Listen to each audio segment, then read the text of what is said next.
Hi friends, welcome to our channel. இன்றைக்கி வீடியோவில் நம்ம என்ன பார்க்க போகிறோங்கன்னா உதிரியான சேமியா தாங்க பார்க்க போகிறோம். வாங்க எப்படி செய்யுதுன்னு பார்க்கலாம். அதுக்கு முன்னாடி நீங்கள் நம்ம சேனலை இதுதான் ஃபஸ்ட் டைம் பார்க்குறீங்கன்னா நம்ம சேனலை சப்ஸ்கிரைப் பண்ணிக்கோங்க. சப்ஸ்கிரைப் பண்ணாதவங்களும் சப்ஸ்கிரைப் பண்ணிக்கோங்க. வாங்க வீடியோக்குள்ளே போகலாம். சேமியா செய்கிறதுக்கு கேரட், பீன்ஸ், அப்புறம் மீடியம் சைஸ் 2 வெங்காயம் கட் பண்ணி எடுத்துருக்கேன். நீங்கள் வெஜிடபிள்ஸ் தேவையானாலும் கட் பண்ணிக்கோங்க. அப்புறம் கொத்தமல்லி, கருவேப்பிலை, பச்சை மிளகாய், அவ்வளோதாங்க. சிம்பிளாக தாங்க எடுத்திருக்கேன். கடாயில் எண்ணெய் வச்சுட்டு நீங்கள் தப்பாக நினச்சிடாதீங்க, அது போண்டா சுட்ட எண்ணெய், அதனால தான் அப்படி இருக்குது. எண்ணெயில் நல்லா காஞ்சதுக்கப்புறம் கடுகு, உளுத்தம் பருப்பு சேர்த்துட்டு மீடியம் சைஸ் வெங்காயம் சேர்த்துட்டு அப்புறம் பச்சை மிளகாய், வெங்காயம் சேர்க்கும்போது பச்சை மிளகாய் சேர்த்துக்கோங்க. சேர்த்து நல்லா வதக்கிக்கோங்க. வதங்கும் போதே உப்பு சேர்த்துக்கோங்க. உப்பு சேர்த்துனா நல்லா வதங்க கண்ணாடி பதம் ஒரு வெங்காயம், அதனால தான் பாருங்கள். நல்லா வதங்கி வரட்டும். உண்மையாக சொல்கிறேங்க, இந்த சேமியா வேறு டேஸ்ட் வேறு லெவலில் இருக்குங்க. சேமியாவே பிடிக்காதுன்றவங்களுக்கு நீங்கள் இது மாதிரி செஞ்சு தந்தீங்கன்னா நல்லா சாப்பிடுவாங்க. பசங்களுக்கு இப்போ பார்த்திங்கன்னா நம்ம தினமும் இட்லி, தோசை அப்படியே கொடுத்து இருக்கும். அப்போ இது சேமியா உப்புமா மார்னிங் பிரேக்ஃபாஸ்ட்டாகவும் நைட் டின்னராகவும் தர்றப்ப பார்த்திங்கன்னா பசங்களும் நல்லா ஹாப்பியாக சாப்பிடுவாங்க. நமக்கும் ஹாப்பி, பசங்க ஹெல்த்தியாக சாப்பிட்றாங்கன்ட்டு. இதில் ராகி சேமியா அது மாதிரி நிறைய இருக்குது. நீங்கள் உங்களுக்கு எது வேணுமோ அதை வாங்கிக்கோங்க. பாருங்கள். அப்புறம் வெஜிடபிள்ஸ் கட் பண்ணி வச்சுருக்கோங்கள, அதை சேர்த்துக்கலாம். நீங்கள் பச்சை பட்டாணி கூட சேர்த்துக்கோங்க, நான் சேர்க்கல, நீங்கள் சேர்த்துக்கோங்க.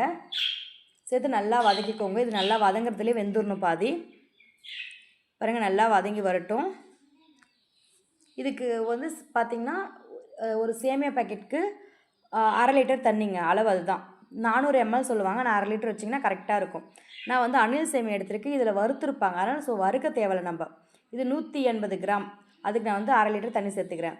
சேர்த்து நல்லா கொதிச்சதுக்கு அப்புறமா உப்பு செக் பண்ணிவிட்டு சேமியா பாக்கெட்டை போட்டுடலாம். ஏன்னா இது வறுக்க தேவையில்லை, நான் வறுத்துருக்கு ஆல்ரெடி, ஆனால் வறுக்க வேணாம். அப்படியே சேர்த்து நல்லா கிண்டி விடணுங்க. பார்த்திங்கன்னா உங்களுக்கே தெரியும், அது நல்லா கிண்டி விட்டால் தான் நல்லா வரும். அதுக்கு ரொம்ப கிண்டிகிட்டே இருந்திங்கன்னா உடஞ்சிரும் சேமியாலாம். அதாவது சும்மா ஒரு லேசாக ஒரு கிண்டி விட்டுருங்க. அது அப்படியே கொஞ்சம் நேரத்தில் ட்ரை ஆகிடும். தண்ணி பார்க்க தான் நிறைய இருக்கிற மாதிரி தெரியும். கரெக்டாக சேமியா வேகிறதுக்கு அளவு கரெக்டாக இருக்கும்.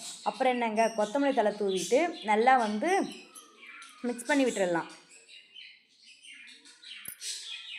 நல்லா மிக்ஸ் பண்ணிட்டோம்னா சூப்பராக இருக்கும் பார்க்குறதுக்கு. பாருங்கள், கொத்தமல்லி தழை தூவியாச்சு.